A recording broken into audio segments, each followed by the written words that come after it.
બનાસકાંઠામાં કેન્દ્રીય ગૃહપ્રધાન અમિત શાહનો કાર્યક્રમ રદ થયો છે। મુખ્યમંત્રી ભૂપેન્દ્ર પટેલ આજે બનાસકાંઠાના પ્રવાસે જશે।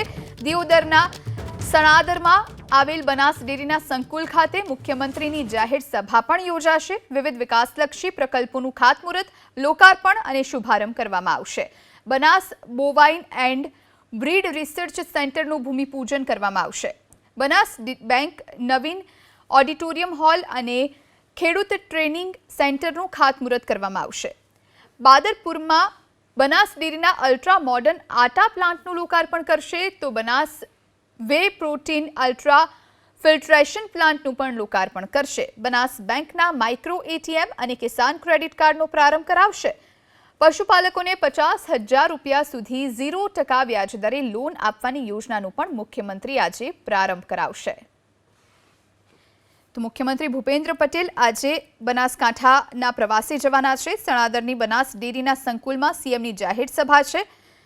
સીએમ વિવિધ વિકાસલક્ષી પ્રકલ્પોનું ખાતમુહૂર્ત અને લોકાર્પણ કરશે। ભીલડીમાં Banas bovine and breed research સેન્ટરનું ખાતમુહૂર્ત, આ સાથે પાલનપુરના બનાસ બેંક ઓડિટોરિયમનું ખાતમુહૂર્ત કરવામાં આવશે। તો ખેડૂત ટ્રેનિંગ સેન્ટરનું ખાતમુહૂર્ત પાલનપુરમાં થશે। બનાસ ડેરીની અલ્ટ્રા મોડર્ન આટા પ્લાન્ટનું પણ લોકાર્પણ સીએમના હસ્તે આજે થવા જઈ રહ્યું છે। આ તરફ બનાસકાંઠામાં આજે કેન્દ્રીય ગૃહમંત્રી જવાના હતા, પરંતુ તેમનો આ કાર્યક્રમ રદ થયો છે। તો Banas way protein ultra filtration પ્લાન્ટનું આજે સીએમ ભૂપેન્દ્ર પટેલ લોકાર્પણ કરશે। આજે વિવિધ વિકાસલક્ષી ભેટ મળવાની છે બનાસકાંઠાના લોકોને। મુખ્યમંત્રી ભૂપેન્દ્ર પટેલ આજે સણાદર જવાના છે। સણાદરની બનાસ ડેરીના સંકુલમાં આજે તેઓ જાહેર સભાને સંબોધન પણ કરવાના છે, જ્યાં મોટી સંખ્યામાં લોકો પણ ઉપસ્થિત રહેશે। ભીલડીમાં Banas bovine and breed research સેન્ટરનું ખાતમુહૂર્ત કરવામાં આવશે।